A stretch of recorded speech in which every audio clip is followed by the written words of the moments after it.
20 strong chess players from 9 federations compete in St. Louis. USChessChamps.com presents the 3rd annual Winter Chess Classic.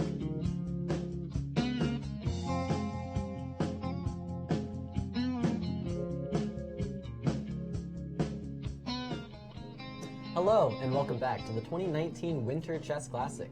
As always, we are your hosts. My name is Caleb Denby, and I'm joined by the wonderful, amazing Sabina Foisor. Thank you. Thank you. It's great to be back. So Sabina, you've been here all 5 days, trudging through these games, talking about them. Ben Simon filled in for me a couple times there, but it is us until the end of the tournament. We're true. Sticking it out together. Yep. Hopefully, we continue seeing some exciting chess and decisive results. Yeah, absolutely. The next few rounds, it's been a bit of a roller coaster with some of these games. That's true. A lot of players getting some very good positions, but especially like Varakobian, I think he's actually having a bit of a rough go of it. He gets these amazing positions, and then something seems to go wrong late in the game for him. That is true. Yeah, it seems to be a tough tournament for him for the moment, but you never know, he might be able to come back. You know, as a chess player, you always try to find your form back, and it's good to think about, okay, let's forget about the past and just try to play good chess. So hopefully that's what we will see. Yeah, we see Var hard at work once again today up there in the tournament hall. Well, we have a lot of interesting games to get to today, but first, why don't we see where we actually stand in the tournament. The Group A standings have Jeffrey Zhang and Rinat Jumabayev up at the top there with 3.5 out of 5. Both players on +2 early on in the tournament. Jeffrey, of course, joining Rinat after a big win yesterday. A game which I wasn't here for, but yeah, that's true. That was an amazing game actually. When you're signing off, he was about to win. That he had the rook end game, and certainly, you know, he took the lead early on, and then Rinat Jumabayev had a much longer game against Gregory Oparin, and that game ended in a draw. So now the two, top players are in the lead. With 3.5, so that's interesting. Interestingly, they play each other today, so that's a game we'll keep an eye on. Daniel Naroditsky, Sam Sevian, and Grigory Oparin all in joint 3rd place, just a half point behind the leaders. Of course, Daniel, one of the lower rated players, actually, the lowest rated player in the A group coming in, so he's having a phenomenal tournament so far on +1. Grigory Oparin, of course, the number 3 seed, also keep an eye on him to try and make a play and become one of the leaders. Hovhannes Gabuzian and Sethu are both on 2 points, along with Victor Erdos. Sethu, of course, one of the comeback stories of the tournament. Yeah, he actually started off with 3 losses. Yeah, and then he won 2 in a row. He came the other day to talk to us and to me, right? Because I'm by myself doing the interviews for the moment, but. He was very excited to come back, and I believe today he also has a very interesting position. So yeah, we'll have to keep an eye on Sethu. Sure. Maybe if his hot streak continues, so he'll be up with the leaders before too long. It's possible, You should never think. We have a saying in Romanian that the last ones can always be first. So yes, you should never count down anyone. Everyone has the chance still until the end. So it's going to be interesting to see that. Yeah. And in addition, we have Alexei Serana and Varakobian rounding out the A group standings. And why don't we check out the B group? We have Sergei Azarov and Alexei Sorokin, both on 3.5 points. Both of these players having great tournaments so far. They drew there in round 5, so hopefully in this round today, they'll try and get that full point, pull ahead. I mean, if they want to try to have a chance to win this tournament, they have to continue keeping the lead, because you they are can't trailed. Take your foot off the gas. Yeah, there are 3 other players really close to them. Of course, those players, Melik Kachin, Federico Perez Ponce, and Emilio Cordova, all on 3 points, looking to catch those leaders. And interestingly, the leaders are actually playing these players that are just a half point behind today. Yes. So we'll see if there's any mix-ups. Tigran Harut Yunyan has 2.5 points. Justin Wang on 2 points, and Christopher Yu, Alshan Maradiabadi, and Sergei Ehrenberg all on 1.5 points in the B group. And why don't we actually take a quick look before we get to those games at the tournament format. Of course, there are 2 10-player round robins. That's the A group and the B group that we just took a look at. The time control is 90 minutes for the first 40 moves, and then there's 30 minutes added on for the remainder of the game. There's, of course, a 30-second increment from move 1, and there are no draw offers allowed before Black's 30th move. It's to encourage those players to play some fighting chess, keep the games going until they actually achieve a result, a fair result. And why don't we also look at the schedule for the tournaments? We have each round starting at 1 p.m. every day, barring that final round 9 day, when the players start 2 hours early to make room for playoffs if needed. Our show will be starting at 3:30 p.m. each day, and we'll be moving 2 hours earlier on round 9 as well to 1:30 p.m. So be sure to join us at those times. And of course, we'd like to thank you guys for joining us on social media. I see you guys there in the YouTube chat. Shot Composer wants to keep an eye on the Sorokin game. We will definitely be doing that. He thinks he should be in the A group, actually. Interesting. Maybe if he wins his section, we can move him up for next year. For sure, of yeah. course. I mean, I believe the way the tournaments are meant to be is, as strong as possible for the A group, and then, B group is not really that weak, just maybe like, I don't know, those 100 points maybe. Those 2,500 plus GMs that don't always get the invites to the super tournaments, but and still we also have incredible two chess players. Yeah, and youngsters. I mean, we have two very strong young players who are trying to get their norms here, just get some rating and get some experience playing against some other strong grandmasters. So it's for sure, a very strong tournament. So it's hard to say, let's put this person there, or the other one, but. Well, of course, if you guys want to follow the games for yourself, you can do so on uschesschamps.com. If you want to get involved on Twitter, you can also use the hashtag on your screen there, Winter Chess Classic. And of course, the games are on uschesschamps.com, as I said. Well, that's enough talking about the tournament. Why don't we take a look at some games and see our pairings for the A group? We have Sethu playing Var Akobian, Grigori Oparin against Victor Erdos, Hovannes Gabuzian against Daniel Naroditsky, Sam Sevian against Alexei Sarana, and then our leaders face each other in round 6 in what might turn out to be the game of the tournament. Jeffrey Zhang is playing Rinat Jumabayev, both players on 3.5 points, the co-leaders in the A group, and this game may decide the fate of the tournament. I mean, look at Jeffrey. He's really focusing. Yeah, and it's definitely wants to get that win, or It's an incredibly complicated position today as well. It is. We were taking a look at it quickly before the show started, trying to make some sense of what's going on. And they haven't really made many moves since we got on live, so it still seems very, very complicated and hard to assess, in my opinion. Yeah. It's the type of position where the pieces seem a little bit uncoordinated for both players, actually. You have like this bishop on a7 eyeing like f2 in that diagonal, but then like the queen on g6 and the rooks don't seem to really be coordinating with that bishop. And it's very similar for white. I mean, they do have some pressure, but their knight in b3 is not doing so great. You definitely can think of a way to try to improve that knight, and even if you have the rooks on the central files, you don't really have a way to get them more active. Right. So it seems to be really a tough position. I wouldn't want to have to play this position for a win. Really, the colors, it just feels so complex. You definitely need to have a lot of time, and both players are, they spend quite some time to get into this position. So Jeffrey Xiong is down to 27 minutes, and Rinat Jumabayev 23 almost minutes. So yeah, an incredibly difficult position. And we were talking about potential plans to improve for both sides. So the problem piece for white seems to be this knight on b3, right? So what can we do to get this knight into the game? Well, I was thinking to do something like bringing the knight to d2 and c4. That seems to be the right placement for the knight in similar pawn structures, but this is very hard to imagine the opening. I mean, it was a French, if you can believe that. French with knight c3, so you're just like, really? How did this position happen? Well, it did, and I think this seems like a nice improvement for white, but when you move the knight from b3, then you're not controlling some of the dark squares. So yeah, like the a5 pawn might become weak.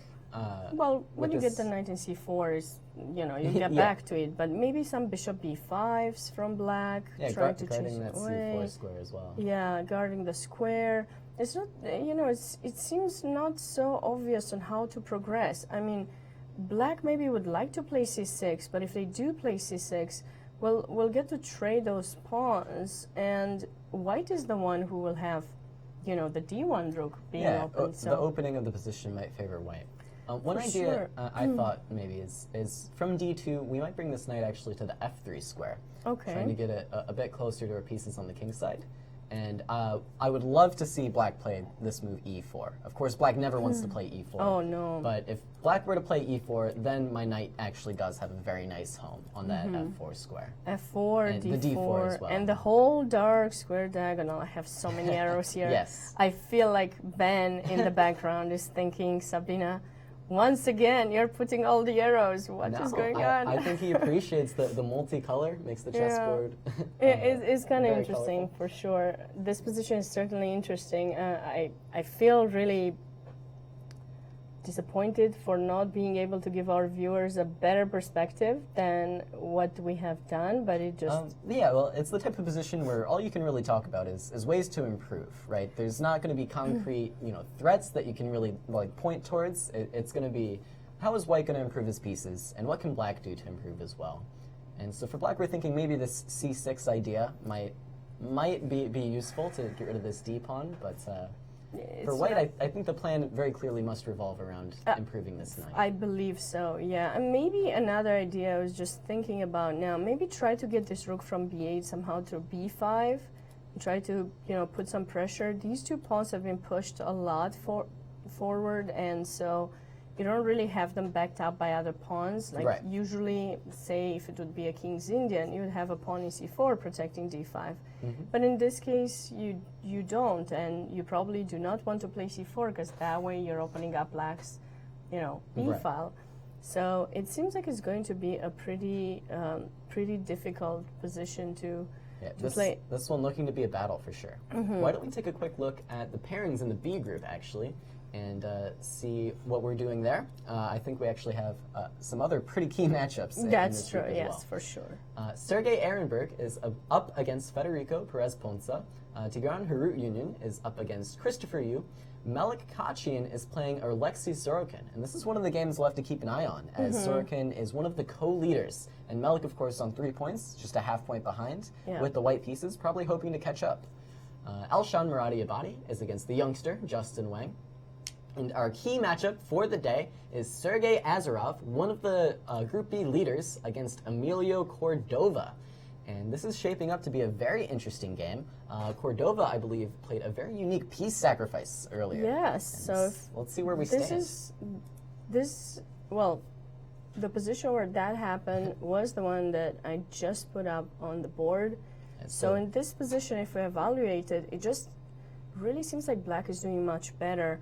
Once again, this was a French, and when you're playing a French, you're usually expecting this bishop in c8, to be completely restricted by this chain of pawns.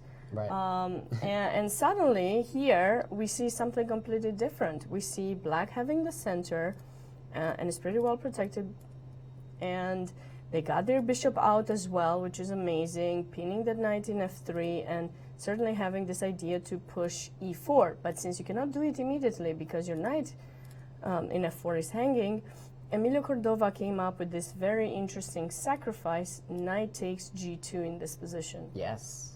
And we have to recapture, and now e4. So it's a temporary sacrifice. You're going to get your piece back, but you are trying to weaken white's king a little bit, and then, of course, try to get the remaining of your pieces into play. Like, that bishop was already doing really great. Yeah, Knight comes to e5 as, when we were discussing this game a few moves earlier, actually, you were pointing out this great idea with knight e5, maybe even allowing for white in case of bishop h6, which actually was played to take the exchange. We don't care about it. Just take it. But, Cordova, maybe a little bit more responsible. Eventually, he does move his rook. But I guess he does play knight e5 first. Yeah, he does play knight e5 first and just puts the pressure here. And he's saying, well, if you want to take the rook, go ahead. So I think probably he was imagining capturing an f3. Right. Probably with the pawn, I would say. Yeah, I think that's the most natural. Seems pretty natural. Just chasing this bishop away, and then when the queen will be able to come on the g file, mates should be very tempting. I felt that this would... Maybe actually we should take on f3 with the knight. I think if you play pawn takes f3, there might be rook takes e5. Looks kind of interesting. And I've lost count of the pieces, but if you take my rook, I'm just going to take f3, and I think I've liquidated a little bit. Might be saving myself. I was thinking, okay, so this might not work, but queen takes f8. Oh, you're trying to mate. I am, but I do not see a follow-up. There's got to be a d5 check. is hanging, and... Yeah, actually, you're right. Maybe you could take d5 first, yeah. But I think knight takes f3 there would have been quite strong. But knight takes f3, bishop... Oh, and I'll bishop just take takes with the f3 bishop. and you take with the bishop. Yeah. All right. And then queen takes f8 and queen g7 is very, very difficult to stop, actually. Even if you get this with check, go there. And then the queen is coming.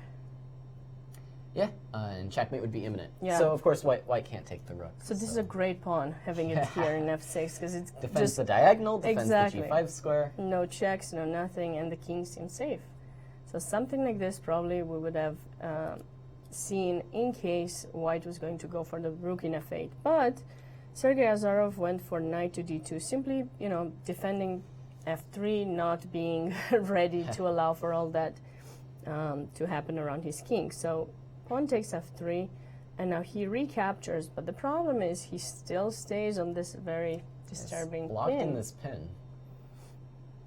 And now Cordova moves his rook, and we see king to h1, and I believe there were a few more moves made. So now king to h1, certainly, you know, preparing some ideas with rook g1. Yeah, interesting to note that the f2 pawn might be hanging, but yeah, it looks as though it was not captured. It was not captured. I feel like there should be something for white in this position. Well, if nothing else, after rook f1, you've kind of improved white's pieces. Yes, and we open the rook. You've gotten the pawn, but f6 looks a little bit more weak now, and the rook defends the knight quite nicely. Yeah, so if you move the bishop, the queen will be able to move as well from the pin, and then white could try to take advantage of black's weak king too, and you know, white's king doesn't look that weak anymore. So interesting decision by black not to capture this pawn, just king h8 instead. Just king h8. And then Azarov goes for rook to g1. Now this is, you know, attracting bishop takes f2 even more. He really wants you to take it. Yeah, just take the pawn, he's saying, but it remains to be seen if black will capture, so I'm assuming we will have to expect, again, rook f1, so we're back to the start, but now the king is in h8, so... Yeah, with the king on h8, it's unclear to me. This does look like black is comfortably keeping the pawn. You can imagine just bishop back to a7 would be the simplest. And what are you really doing with white? Like queen d2? I was thinking maybe c1, just to avoid like knight c4. Yeah, just for the purpose of avoiding some moves with tempo to my queen. And now I want, of course, queen to f4. Try to improve the position of my queen. We also have potential captures in e7. And I believe there was a move on the board, right? It seems as though black has not captured on f2. Instead, we have the move rook e7. It's kind of a strange one. he guards g7 and allows this...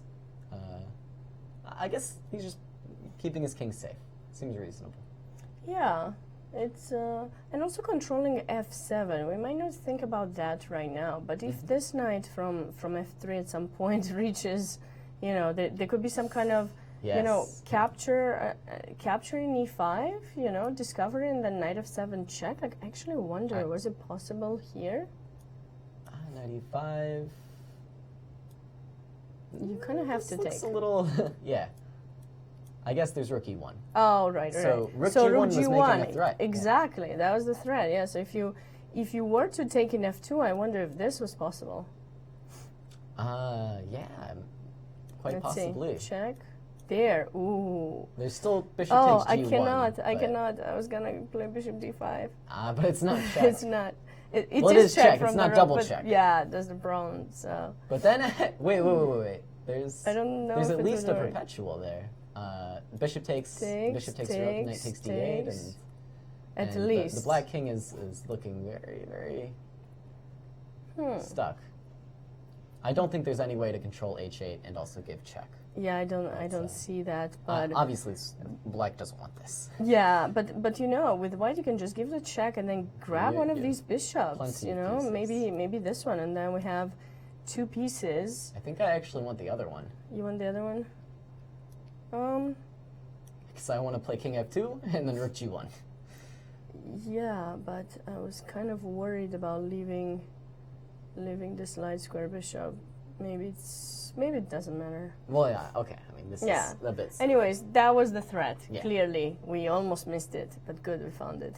Knight takes e5. So knight takes e5. So that's why black was going for rook e7, just simply making sure that f7 square is not going to be something. I think black is actually has some attacking ideas with rook e7 as well. It does clear this e8 square for the queen, so you can imagine queen e8 and queen h5 could come very, very quickly, increasing the pressure on this knight and hitting the bishop on h6 as well, potentially. Yeah, of course. And so white is going to need to break this pin somehow.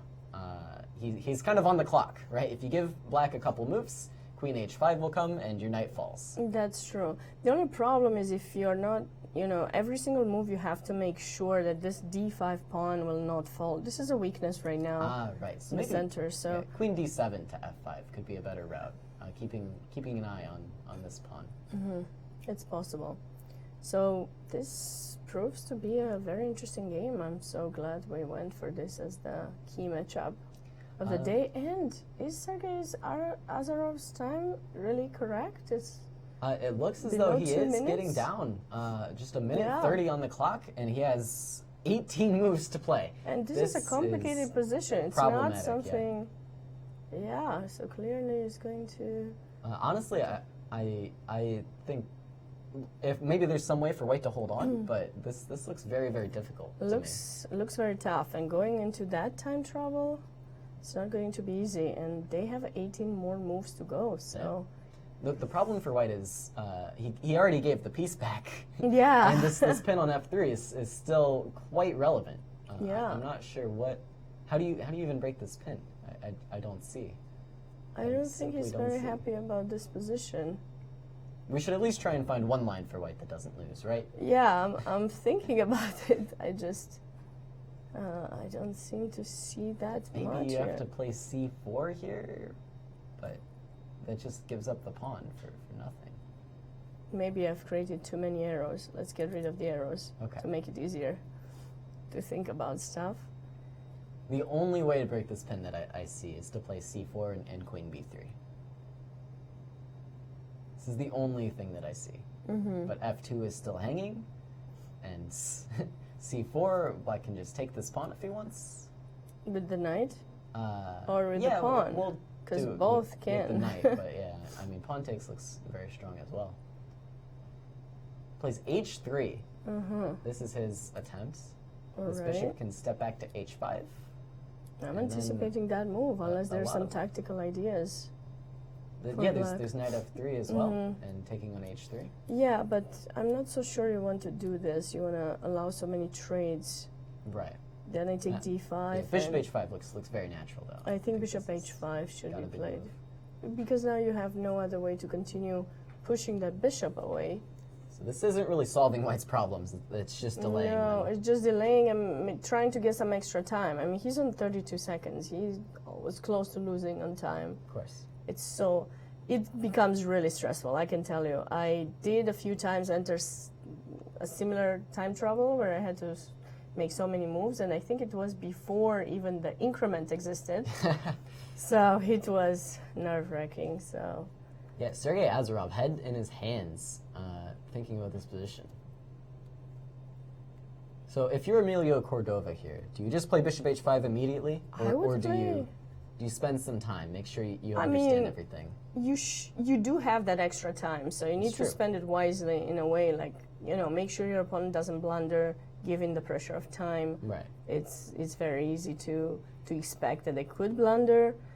But they're both really strong players and playing for, all of their lives. It's not like it's so easy to blunder. Of course. You cannot really expect it. I really think bishop h5 should happen. I mean, you should be thinking a minute max. Is this endgame really worth it? Knight takes f3, and if Yeah, I think it's very easy to say no. I would say no, yeah. So especially when you're up time like this, it's not so good to play immediately all the time, but it is very nice to keep complications, right? You don't want to simplify the position for your opponent. You want, in fact, to give them options. You want to say, I have a very good position, play whatever you want. And then the problem for them is that they have to decide things. Yeah. It's not forced, it's not trading, it's I have to find something to do here. I feel like he's spending too much time, so I wonder if there's another candidate move that we might not be seeing here.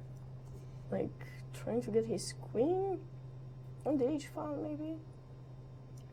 Yeah, some checkmating threat, perhaps. But yeah, but I mean, if you allow white to take your bishop in g4, then suddenly they will be fine. The knight will finally be able to move, so I don't think that should be something.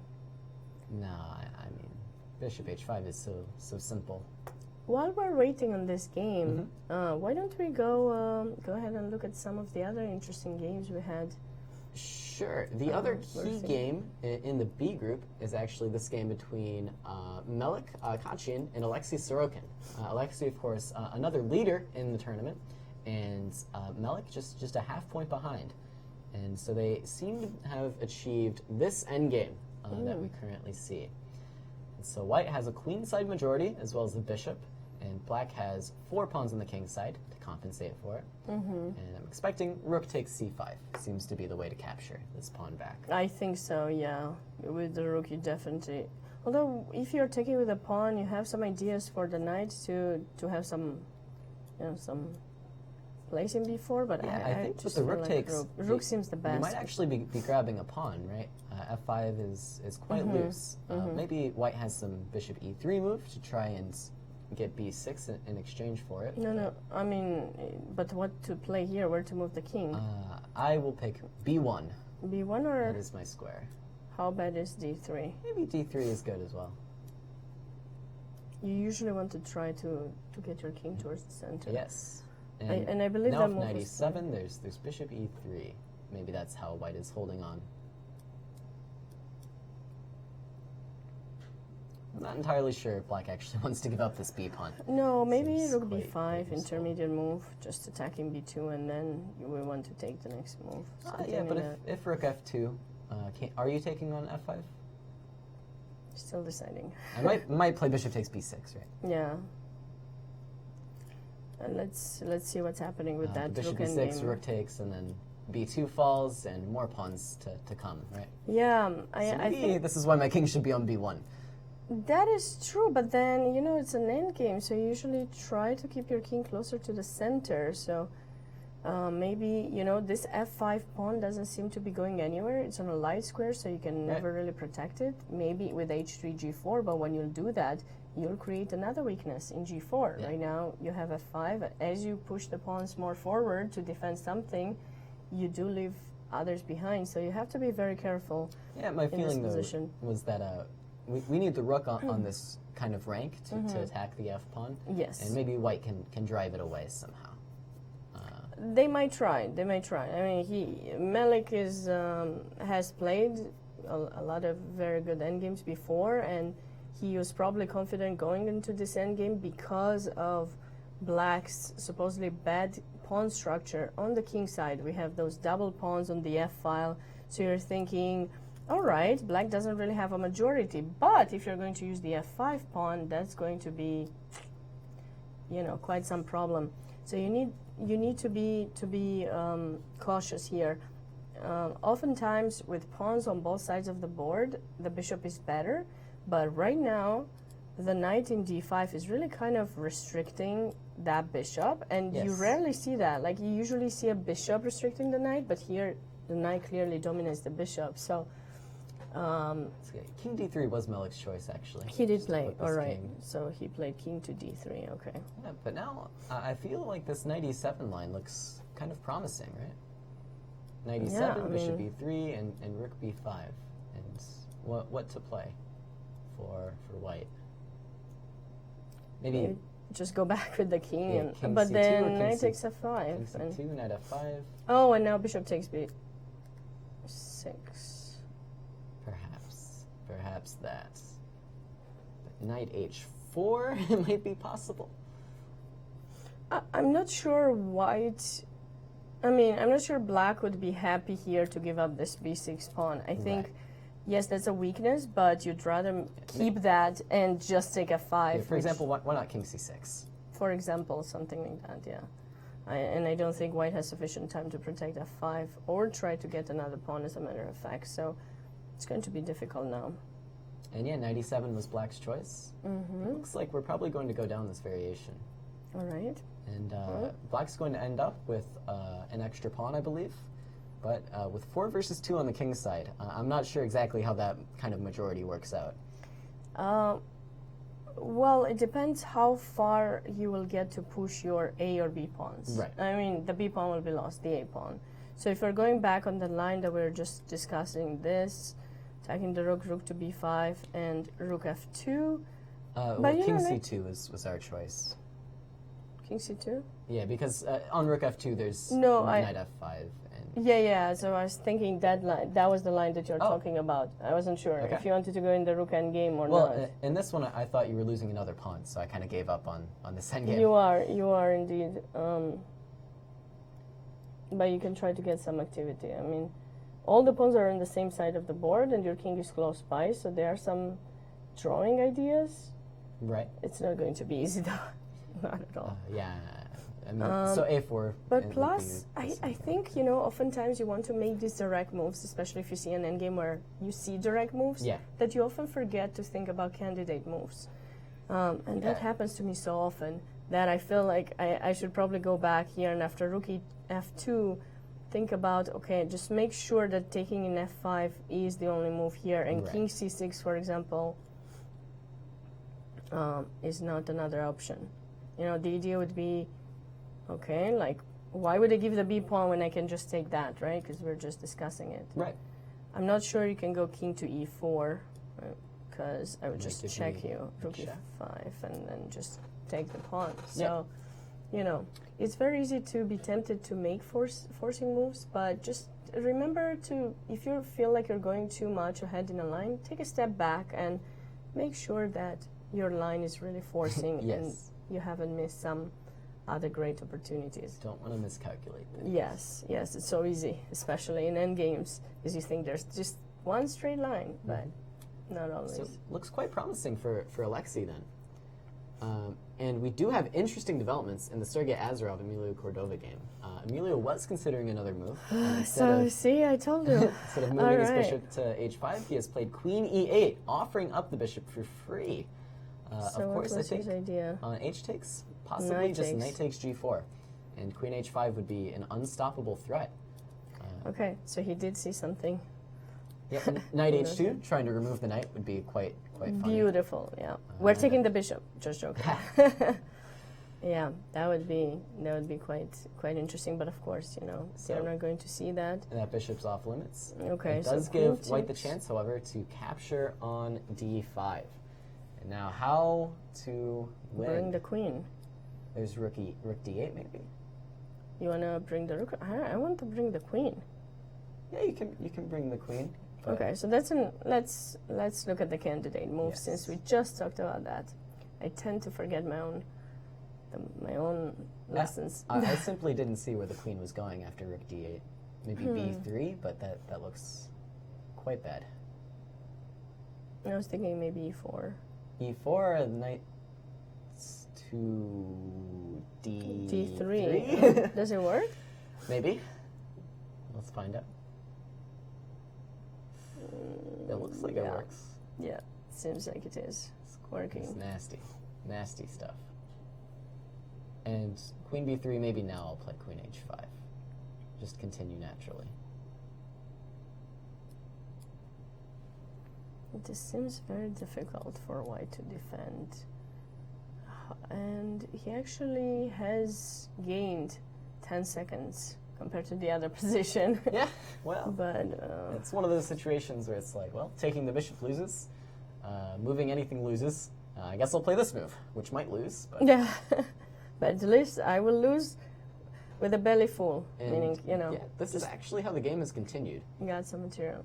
Interestingly, though, maybe rook d8, while it was very natural, was incorrect. So if you look here, after knight takes e5, and so rook d8, I'm sorry, queen b3, queen h5, maybe knight takes e5 is the way to try to hold on for white. Now the queen on b3 is actually quite useful because it defends this h3 pawn from afar. And so, sure we could take the knight, and I'm not entirely sure how the line would continue. But we do have this extra defender with the queen on b3. On b3, which... Whereas if you picture this position with the queen on d5, bishop takes h3 would simply win the game. Of course, yeah. So he did go for rook d8. That was played on the board, right? Yeah, and that's one of those situations where maybe this is where you should spend your extra time. Yeah. Right? White has committed to this very forcing line where he's probably just losing. And so once he's already committed, you don't want to play these one-move forcing moves, right? You want to keep those in your back pocket, you want to sit, and you want to figure out the position. That's for sure.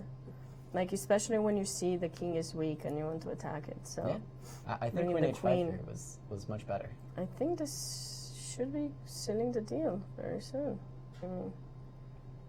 Yeah, you're threatening the knight, and if knight takes knight, there's a variety of options, but but also just taking here and so well, yeah, white to move. I was and the saying bishop, probably, of course, yeah. And you probably want to knight take? e5 would be the only thing to do, but then you're just losing to bishop h3, I think. I guess you do have this annoying discovery, so I'm not sure. The idea being you're forcing me to move my queen away, and now, okay. Takes. Yeah, maybe there are some complications. Yeah, for sure there are complications. I mean, this is a position worth thinking about. Yeah, that's very important to spend a lot of time on. It's a key moment in the game where you have to spend time, try to figure out. In fact, actually, so sorry to interrupt. Yeah, no, that's fine. Knight takes e5. Maybe simply rook takes e5 is quite strong. And you can take on b7, but I don't think that's the most relevant thing in the world. I can play just rook g8, and my king is safe, and I could care less about my bishop on a7. Well, I might be able to bring some defense. Really? Not that much, maybe not. Bishop f4, h2, something like that. I'm thinking it's... Yeah, bishop h3. You're taking... Oh, well, no, if you don't take... You take f2, or... Yeah.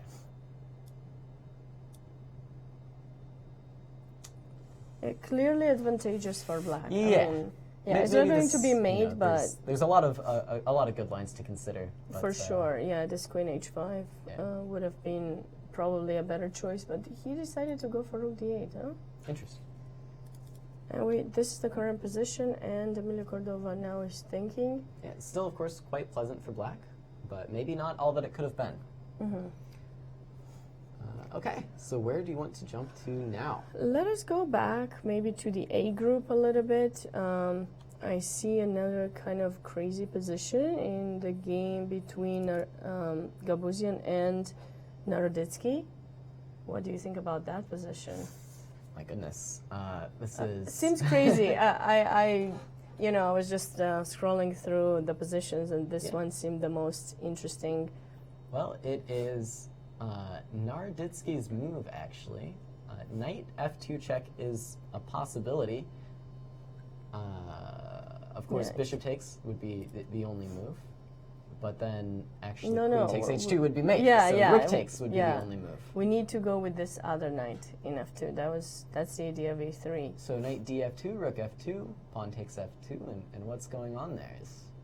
Is black winning? Seems very unpleasant for white. That I can tell you for sure. h3 I think should be played. And maybe he did play something. Yes, he did play H3. Oh, I'm sorry. I thought it was black's move there. I Oh, saw no, black's no, clock no, running. sorry, no. E3 was just Yes. played. Okay. So With H3. that idea. So this seems to be the only move that kind of holds the position Right. because there was no, I mean, I've seen this this is a very typical tactical idea that if Right. you haven't seen yet, you should definitely study your knight mates. So, knight f2, just trying to get rid of this bishop away from g1, and then you're mating in h2. So, you know, h3 seems the only plausible, maybe h4 too, but h3, you know, you don't want to take chances to weaken your position too much if it's not really necessary. So always think step by step, pawn pushes. There are ways to continue, though, for black.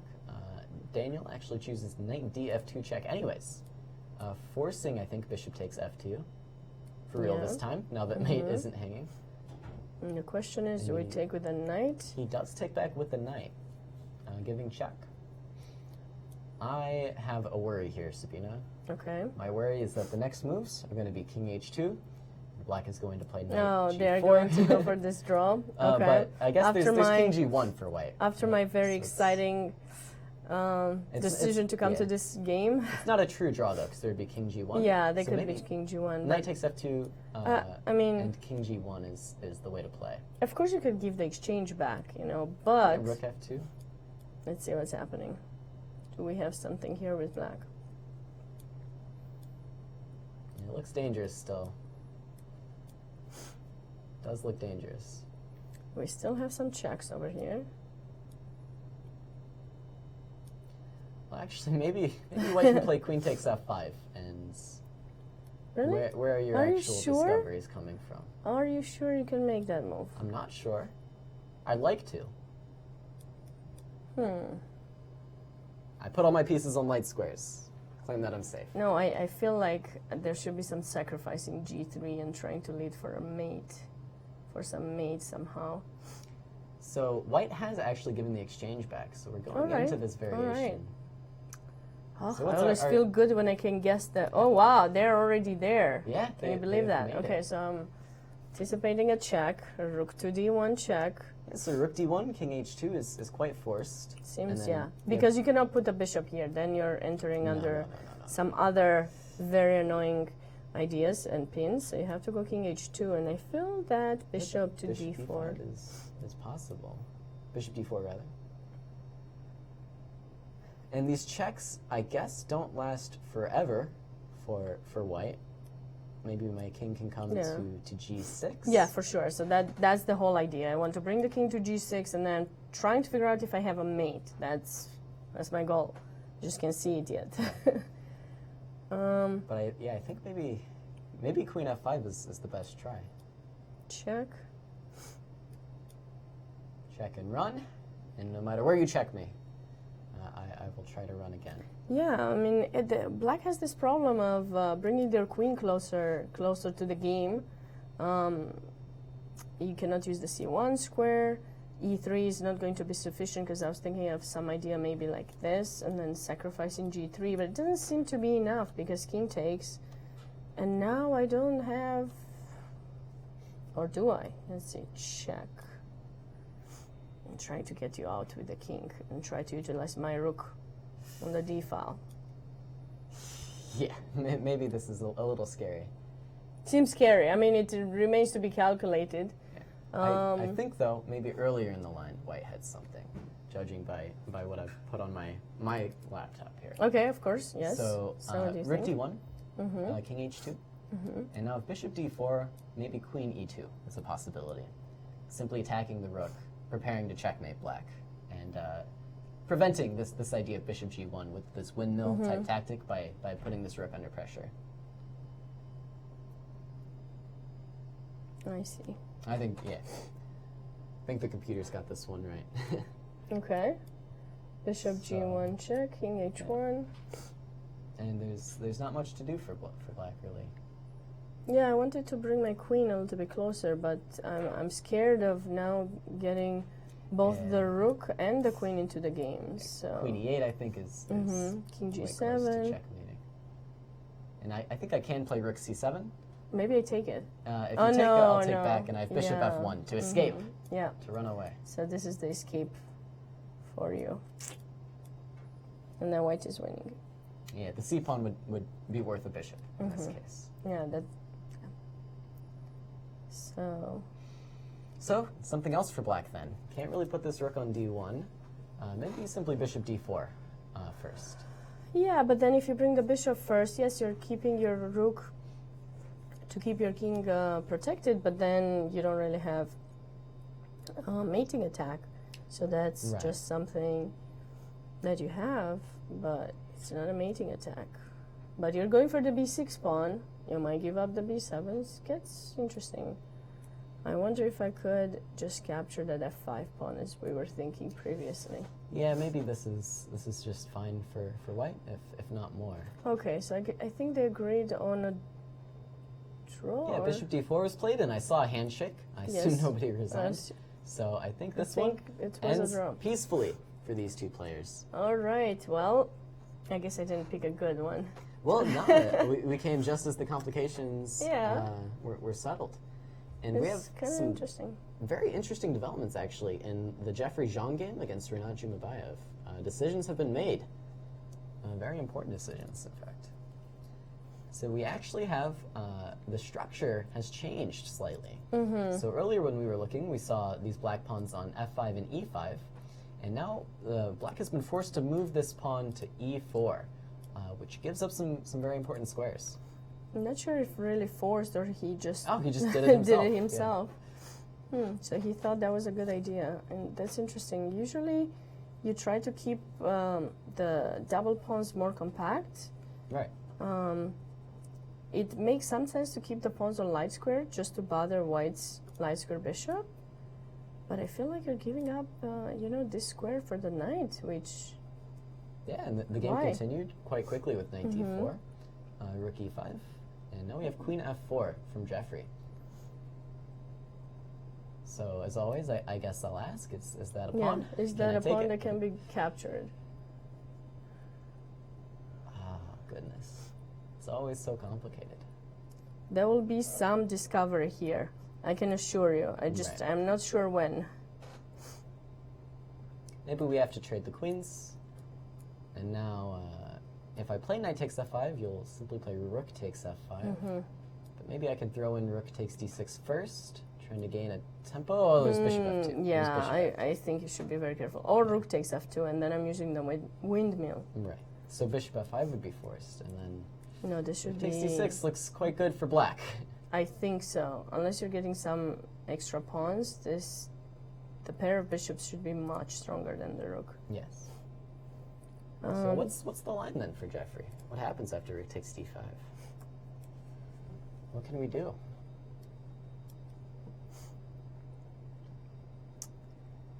It's not that easy. Maybe we can just be happy that we're trying to get the d file opened and not actually go for the f5 pawn, so just maybe take. knight b3. I want to defend a5, but maybe I don't. I don't think it matters. Maybe it matters. Knight b3. And now we are. But wait, I think there's this move. Looks kind of weird. I know you don't like. I Rook could b5? see. I could see. You're like, what? What are you saying? Bishop f1, right? Yeah, but then I take. I'll take It's back. not enough. It's not enough, huh?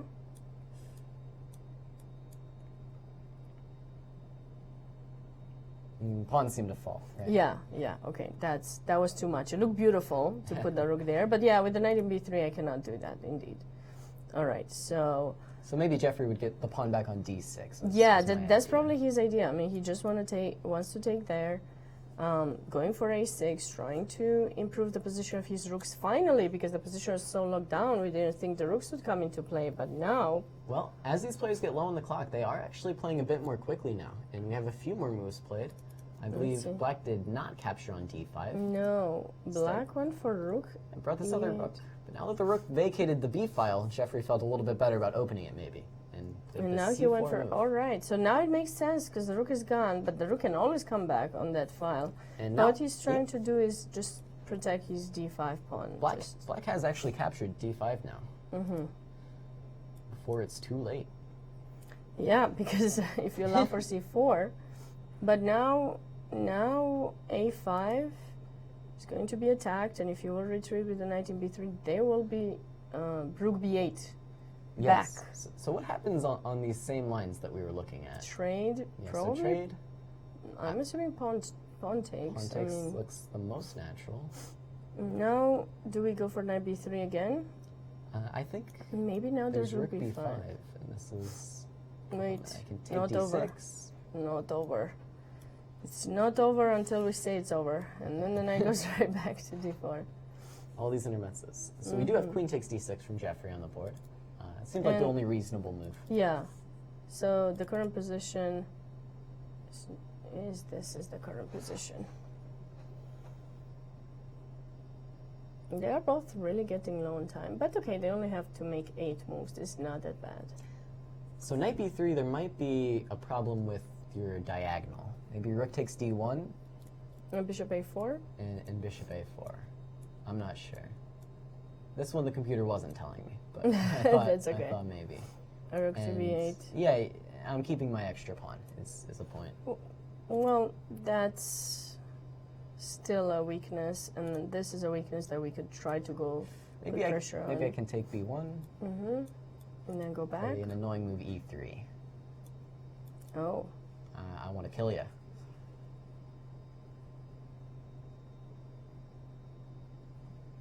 The problem is this That's a knight, very right? good- That's a very good move.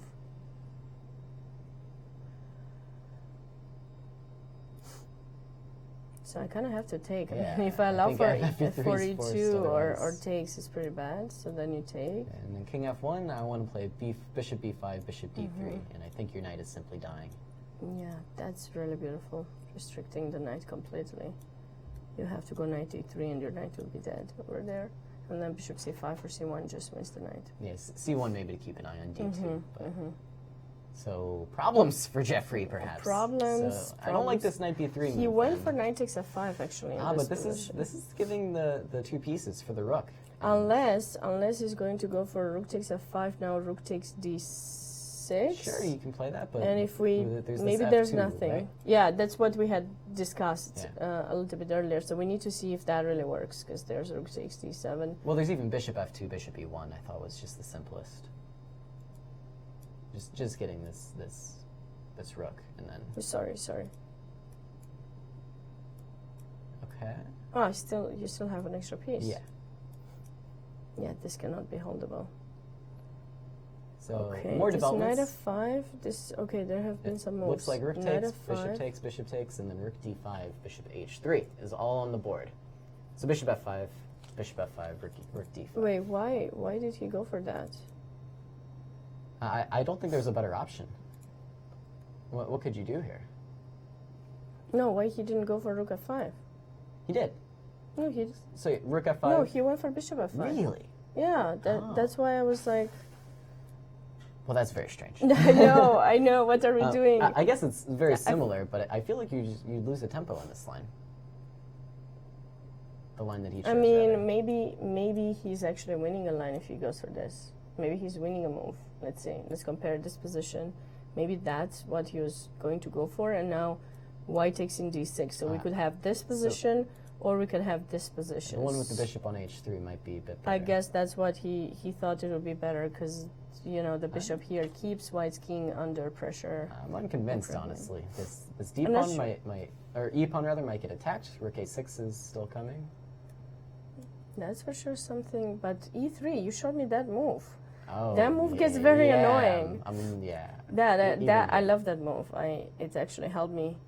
It was part of the game that I played that brought me the title of U.S. Women's Champion. That e3, just opening up my opponent's king.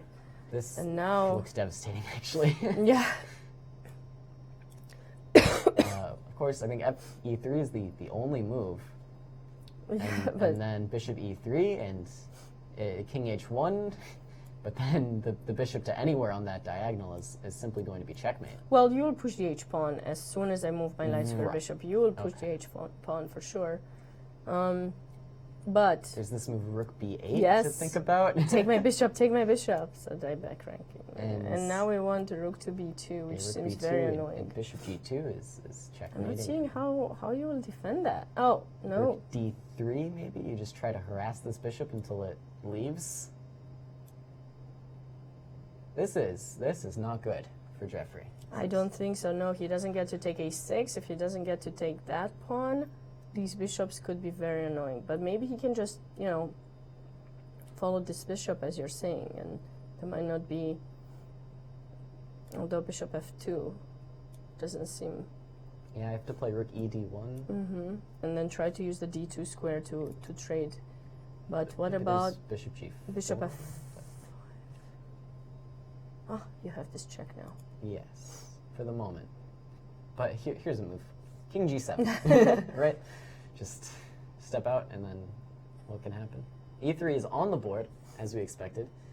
And this is actually huge news for the tournament. If Renat manages to pressure Jeffrey here and get the full point, that's a huge upset. e3 is on the board. I didn't get the refresh. Okay, I got it. E3. Yeah, just looking at the camera. And yeah, if Renat Jumabayev wins this game, then the tournament kind of gets flipped on its head. Of course, Jeffrey, the favorite going in, still a leader today.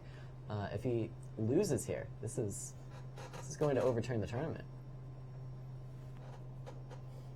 And he does have quite some time to think, but it's not pleasant. I mean, you know, I played before with rook versus two pieces, but against two bishops, it was always something that I try to avoid playing because the bishops can just, especially there's almost no pawns in the center, right? It's completely open. Your king side is open. It's wrecked. You're going to get attacked. And not just bishops that, control every square on the board. Yeah, and the king is completely like close to being mated there in h1. It doesn't seem like you can find a way to escape with the king. So Renat Jumabayev certainly chose the right move, bishop to h3 instead of, you know, keeping it in f5 as we were looking at the lines. Yeah, so, this is you know, sometimes these move orders and these very tiny changes could really have a big impact in the game, kind of like in that game that we were looking earlier. Yeah, absolutely. Of Azarov versus Cordova, right? Yeah, queen e8 versus, queen h5 versus this rook d8. Rook d8, helping white get the queen in b3 and then is able to protect third rank. And here the bishop is creating very annoying mating threats, which are going to be very hard to defend by Jeffrey. So Renat or Jeffrey is still thinking this one over, but I just simply don't see another choice besides f8-3. Yes. There's nothing to be done, and let's actually try and find a winning line. How about it? Do you think we can do it? I believe it. I mean, so just fe3, bishop e3 must be correct. King h1, and then we were thinking about this rook b8 move, but we weren't totally certain. Well, I was trying to I mean, I think that was good. I think rook b8 is rook nice. d3, bishop f2. I think this line so far seems pretty good. I was actually thinking about the move like rook to b2. I'm not sure if it's good or not. Might not be good enough because you go rook d2. Which rook though?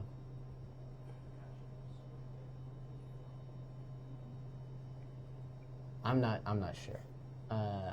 We actually do have a result in Group B. Melik Kachin has drawn his game against Tournament B leader Alexei Sorokin. So Alexei moves to 4 out of 6, giving Sergei perhaps a chance to jump into the lead, although he is still under a little bit of pressure against Emilio Cordova. Yeah, but it seems like he was able to get back into the game. Still no moves here yet. Why don't we stick with this Jeffrey game, actually, because this looks obviously quite interesting. So rook b2, you were thinking maybe rook 3 d2, or rook 1 d2. One of the rooks to d2. And one more result. Sethu has won his game against Var Akobian. That brings Sethu to a 3-game winning streak. And he has back on 50%. Replaced his 3-game loss streak with a 3-game win streak, and he moves to 3 out of 6, 50%, as you said. Maybe we'll get him down for an interview again. I think we should. Yeah, let's see how he's feeling today about his win and take us through his game. We didn't really have the chance to look at that very much. Right. Yeah. So it would be great to get him and I think we're working on that. Yeah, we'll have him in momentarily. Why don't we take a look at some of these other Group A games that we haven't had a chance to see yet. How is Grigori Operin doing in his game against Victor Erdos? We see the players there.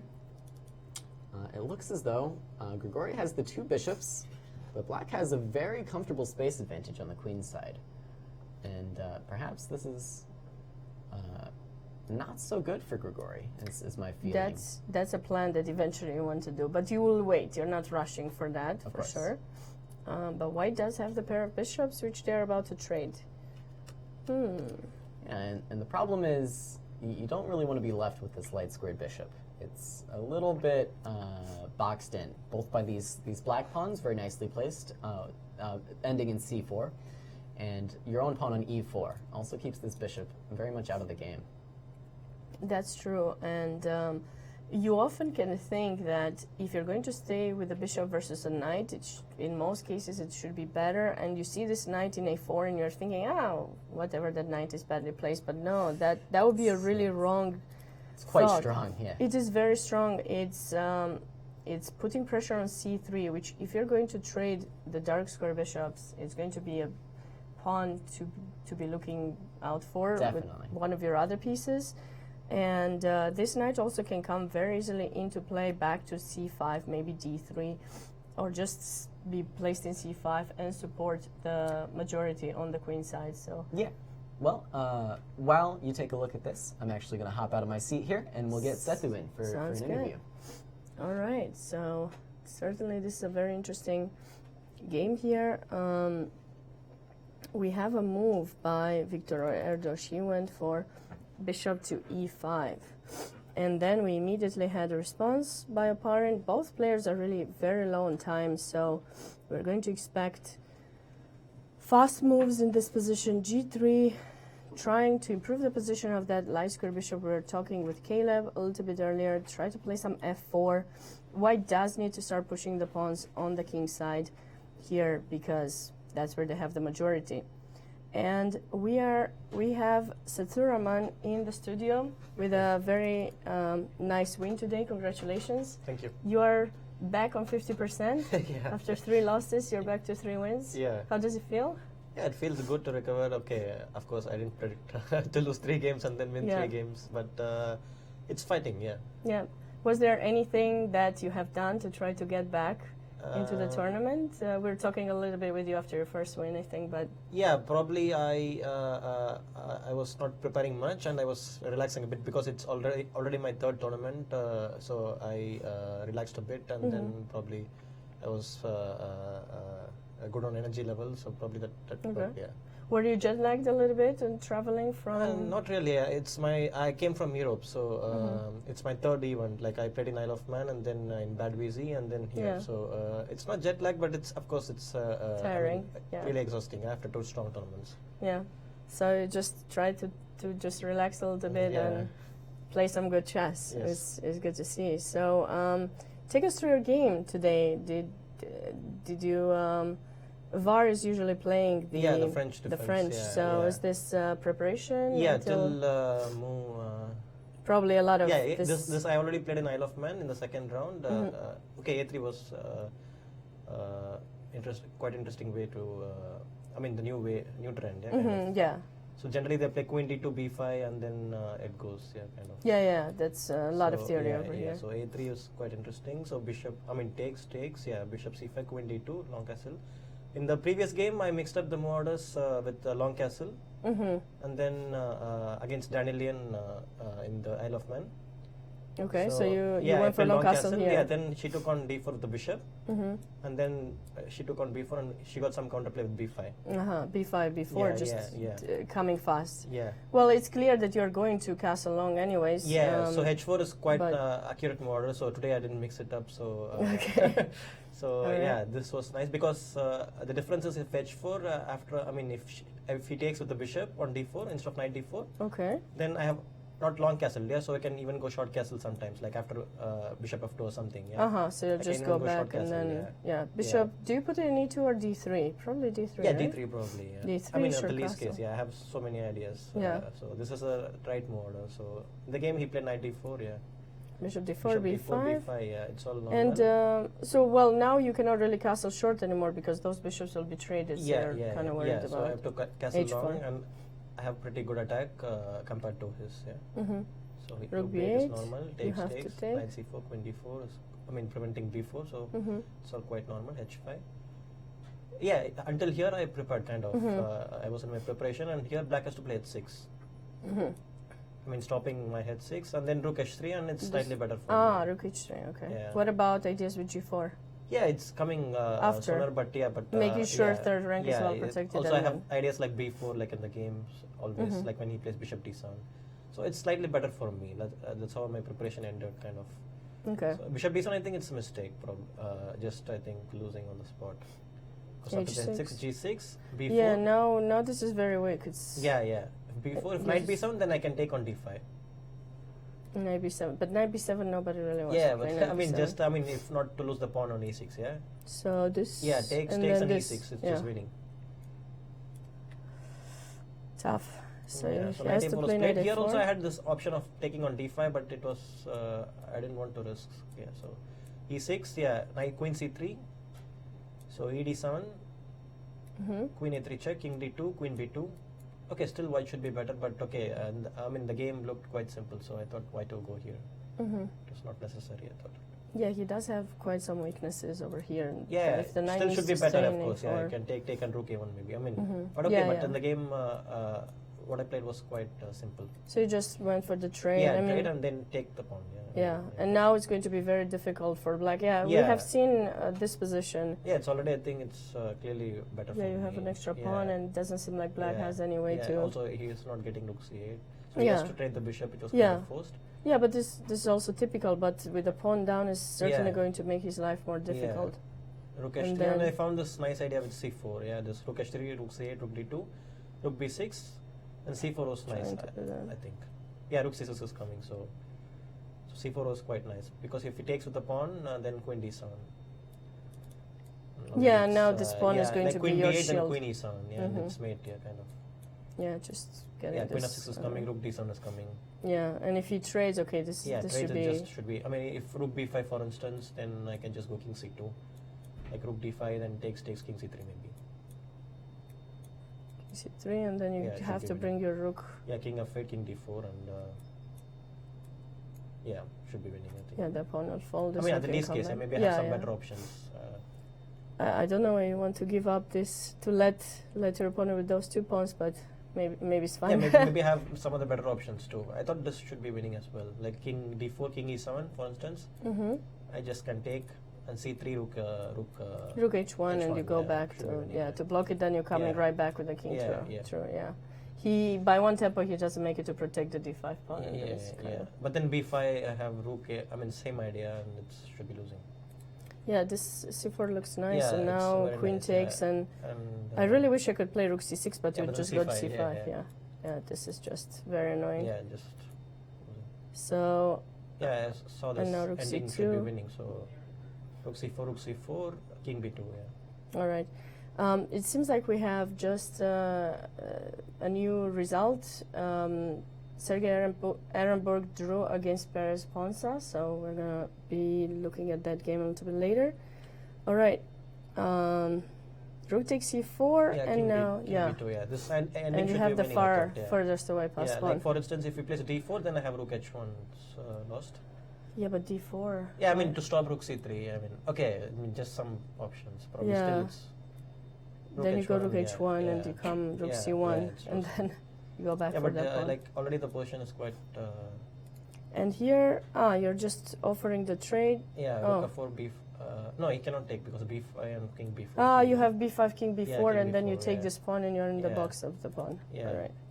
Rook f4, b5. If check, then rook c2 again. I can do the same thing. Mm-hmm. So check. No, king b1 was nice because the point is that after king b1, if he goes like instance king d7, then I have rook c7 check, king d8, and rook c1. This was the difference between king on c1 and king on b1. I see. Now B7 Nice. is, Yeah. Now And B7 now is it's coming and then he's in queening by Zugzwang force, yeah. because he cannot just come this way because of the pawn. So. Yeah, because the pawn on G2 is very strong. Yeah, and then you go there. It's kind of interesting, that you get this pawn in H6, but you keep the other one in G2, and it kind of helps restrict the It's rook. like completely restricting the rook. Yeah. All right, So so in the game, I think and he then had to play check. If again, I mean the same thing. If rook F2 check, instead you of would king go.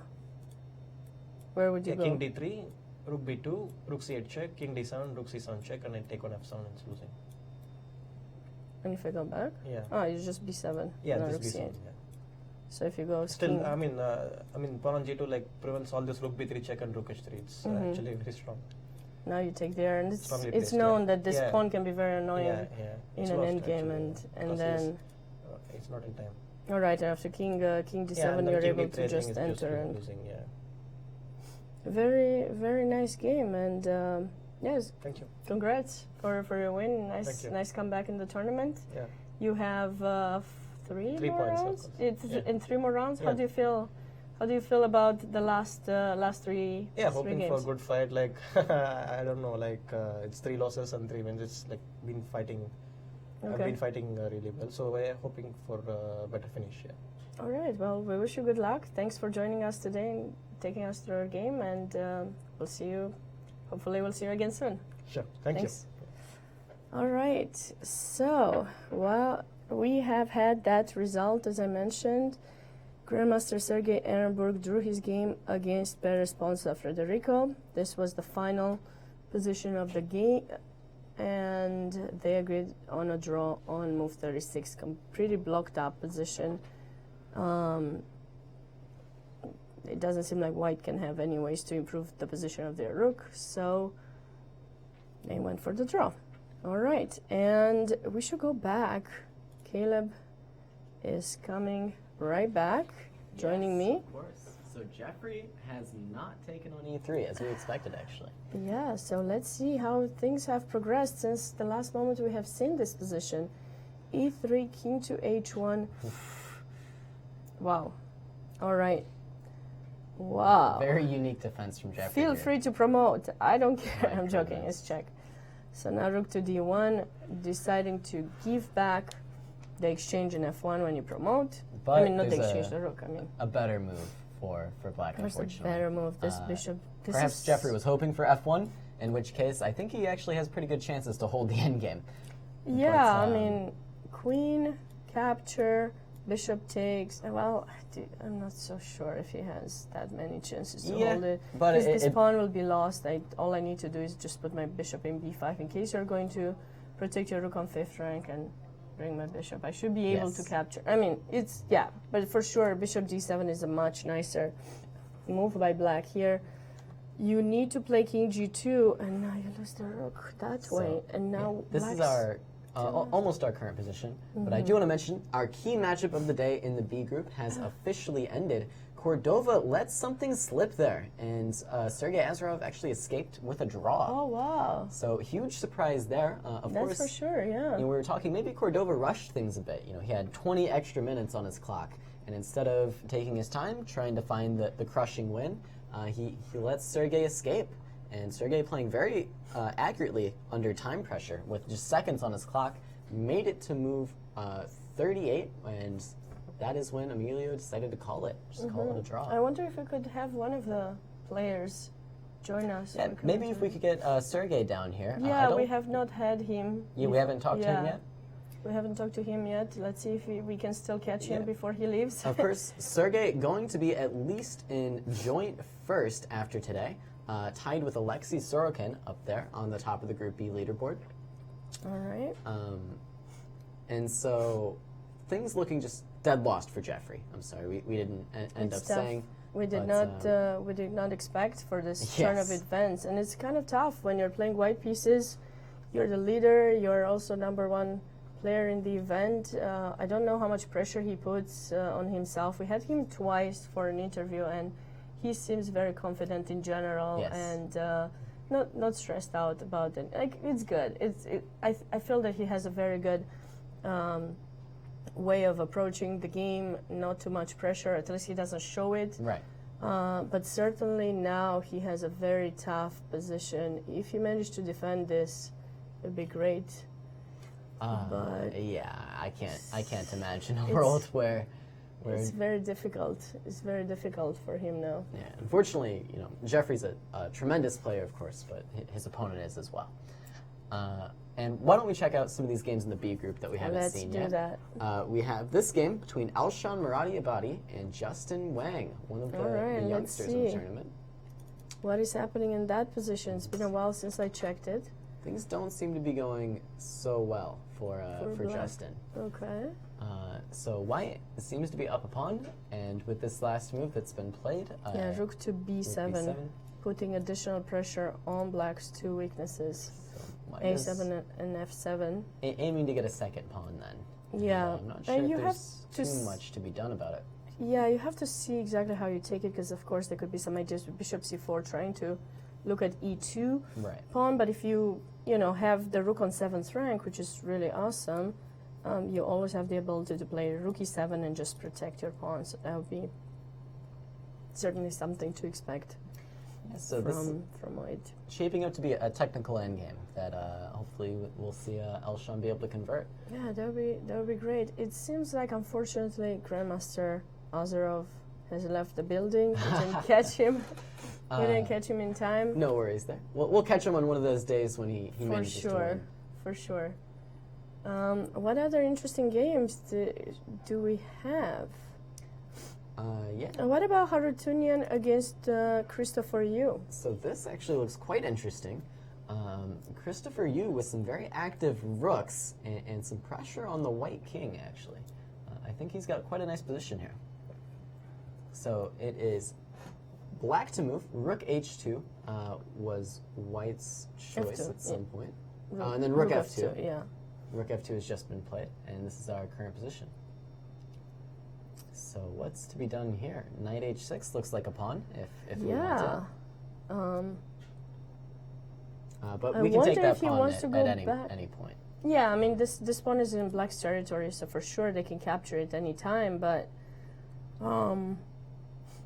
you always have to make sure you will not be pinned. That's kind of what we need to make sure. It's not going to happen. Both players are looking in the same time. Something must have happened, because both of them were looking around in the same time. Yes. It's rare that you see both players. Some noise, some disturbance in the tournament hall. Some disturbance. That's not good. Christopher Yu seems very confident in his position. When I was a kid, I remember I was moving my leg a lot. It just becomes kind of a motivational thing. You feel like it gives you energy. Yeah, it's like so. He's young. He's got energy to spare. Too much energy, and you have to get it away somehow.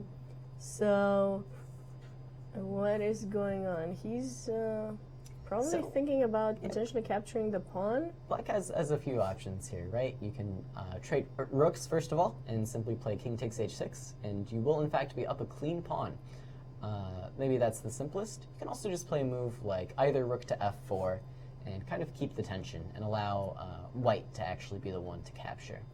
Yeah, I'm just not quite sure which one we want to move, either this e1 or the f1. I mean, it's a nice tension, but you also have to think about potentially bishop e3 coming in back with tempo. Yeah, regardless though, it's looking pleasant for Christopher here. Maybe he'll be able to press in this endgame quite a bit. Yeah, he certainly has a better position, and with the black pieces getting this against pretty strong player, that's very impressive. It's got to be something you're not letting go. You need to continue pressing. It's not like you're not going to go ahead and offer a draw. Yes, right? As a lower seed in these tournaments, you really got to look and press these chances as hard as you can, because you're not going to get them too often against such a strong field. That's true. And so, as the lowest seed, Christopher definitely going to be looking to make the most of his chances here. And Jeffrey Zhang has officially resigned his game against Rinat Jumabayev. Of course, we were expecting that one. Rinat moving into sole first with 4.5 out of 6 with that result. Nobody will be able to catch that score. And unless Sam Sevian or Grigory Operin win their game today, he will be a full point ahead of the field. Yeah, we should try to get him down here for an interview, Renat, Absolutely. if he's... Let's hope he does not leave that building as fast as Sergei Azarov did. I think we should be able to catch him. I do want to mention another really important game in the A group is this game between Grigori Operin and Viktor Erdos. Let's check that game out. Very important developments have happened. Namely, Black, I think, did eventually capture this bishop on d4, changing the structure. And they do have a piece, pawn up. Yeah. All right, we were around earlier, maybe move 30. Yeah, bishop d4, bishop e5. And bishop after e5, g3, and now takes black. this pawn, or bishop. All right, that was to be expected. Yes. Eventually, because I mean, if you're going to trade your pair of bishops, you should do it. Well, I'll let you catch up to present day here. I'm going to get out of my seat, actually, and let Renat Jumabayev join us to talk about his big victory today over Jeffrey Jean. Good. All right. So then we had bishop to g4, rook d8, queen d2. Okay, so white is trying to get away from these very annoying pawns, which will start pushing knight to b2. Okay, trying to create some attacks on the king side, of course, but seems like this e4 pawn will remain weak. And then rook takes e4. White is trying to get some activity, but with the pawn down, I don't think that should work. Knight to d3. I really like black in this position. Unless I'm missing something, this should be going in black's favor. But we have the man of the day here with us today, Renat Jumabayev. Congratulations, nice game today. Tell us, how do you feel about the event in general? Yeah, this time the tournament is going very well. Yes, to me. you're clear leader after today's win. Yeah, every game is very interesting. Especially today's game was too complicated. I cannot understand who is better the whole game. We were trying. We were not sure what the plans were at some point. Very difficult to understand what he should do, what should I do, what I should do, and maybe I didn't even know where he made a mistake, because.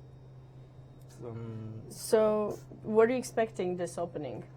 Yes, I was expecting this line. Even knight c3, I was analyzing that before. Okay, I didn't expect that he can play knight c3 in this game, but it was one of the possible lines. Options, yeah. It's typical. Knight c3, a6, knight c6. It was the move I prepared for this game. Knight e2, e5, d5, knight a5, queen d3, b5. Until bishop g2, I knew what to do. Okay. Yeah. After bishop g2, I thought, well, I was analyzing long castle, maybe, as I remember.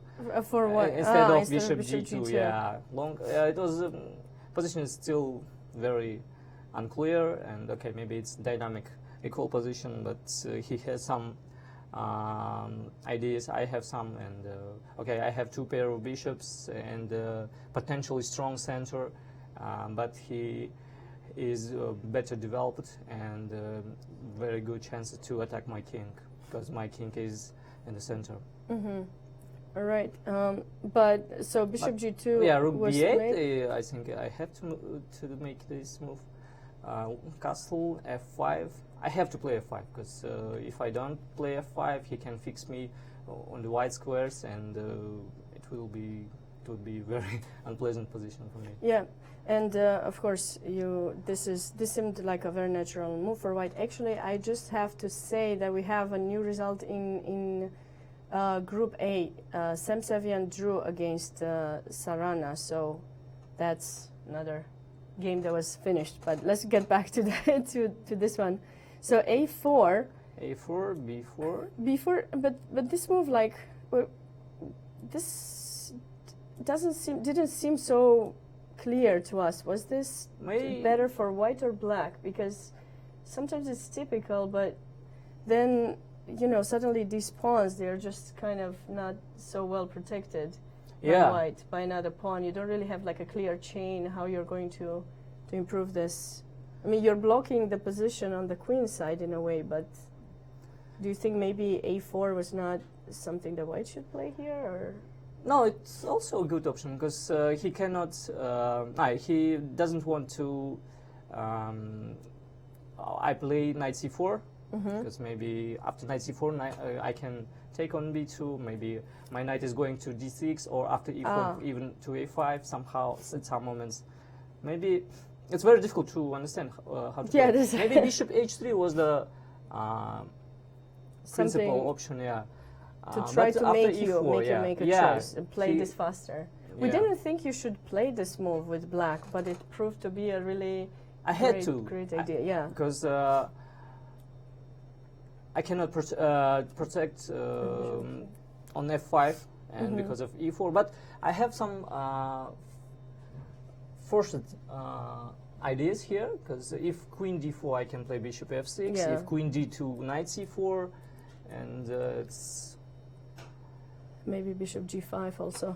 Maybe bishop g5, maybe rook b6, rook h6, or rook g6 I have at some moments. Maybe bishop c5 as I played in the game, and the queen is going to f6, or and the knight is being brought into the game. Maybe now with the pawn being pushed earlier, you can knight is very strong. And then you got into this position. Knight c4 is very strong.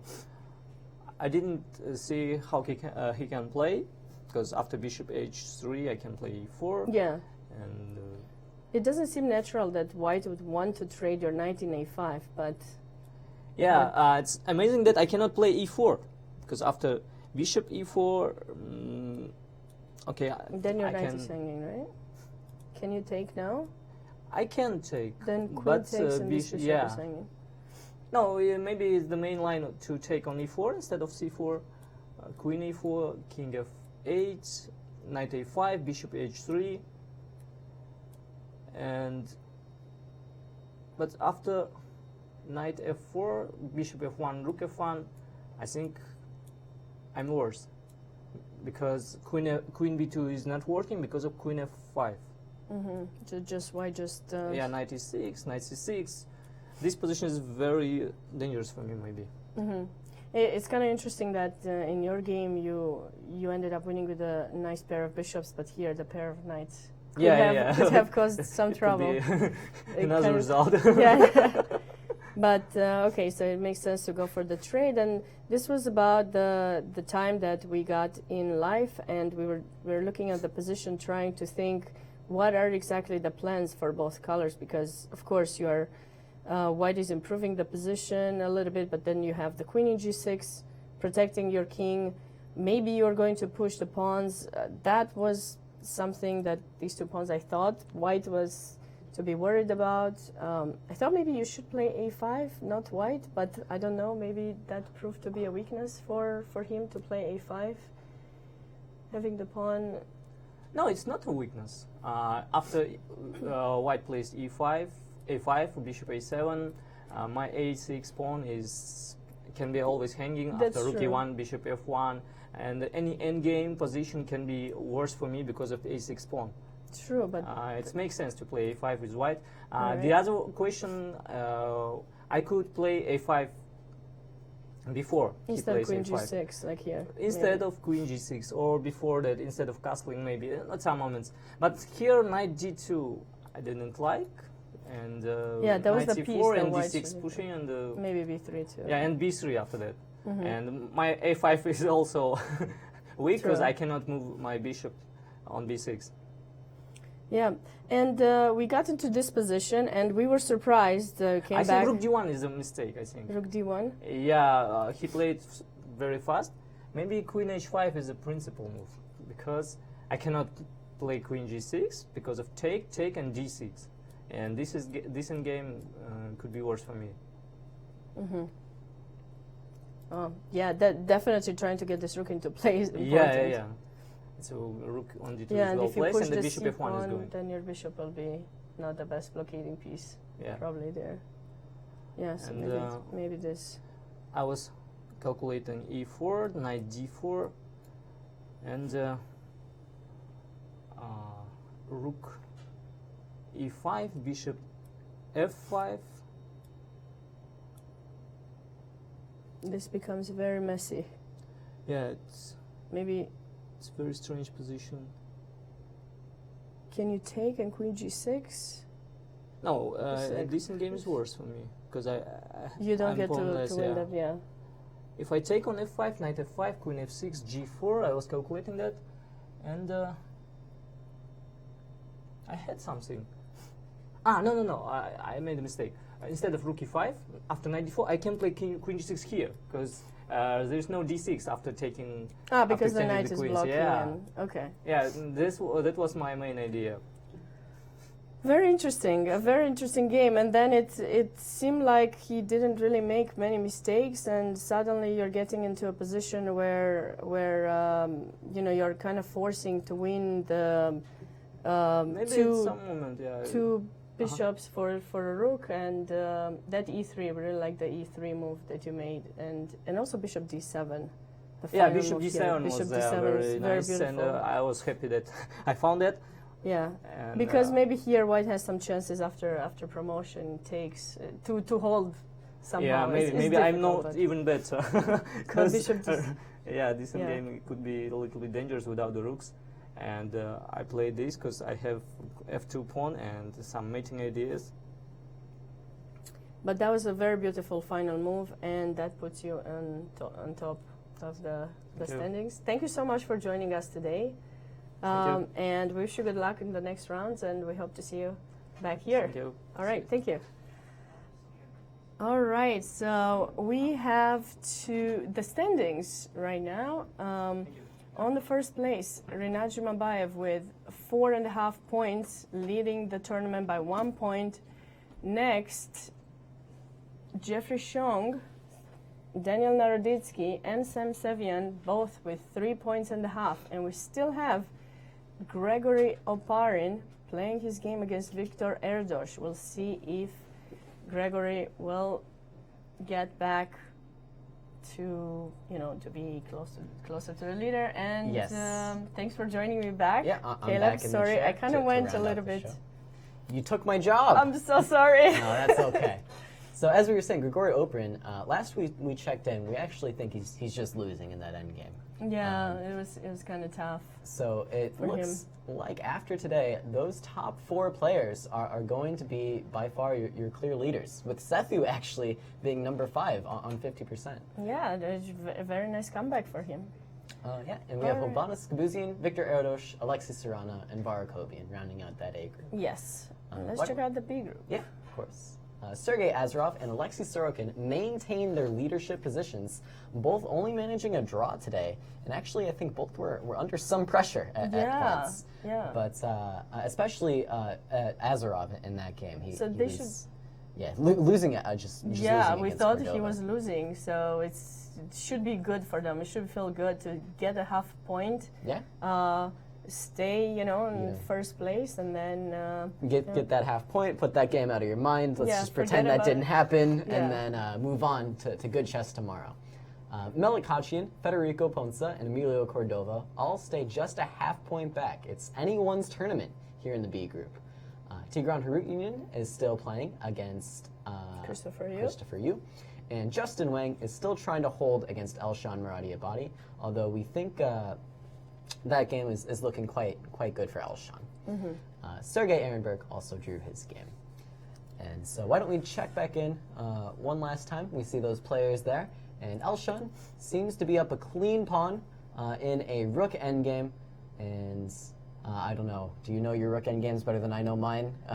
this should be winning. Should be a win. Should 4 be a versus win. 2 is Yes. very, very powerful. Yes, because you should, you know, start pushing your E and F pawns. Make sure that A pawn is not going to cause too much trouble. Keep your rook behind it and on 7th rank. And I feel that white should be winning here. Expecting a win for Elshan.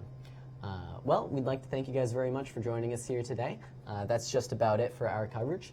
Be sure to tune in tomorrow for Round 7 live at 3:30 p.m. We will be back here. Same host this time. I'm not going anywhere. And we'll love to give you the coverage over that. Yeah, and thanks everyone from the production that Yes. make this videos possible. Shout out to Ben. Ben, Isaac, Tony, the whole crew. Yeah. So thank you guys very much for joining us. Be sure to tune in tomorrow for more live coverage of the Winter Chess Classic.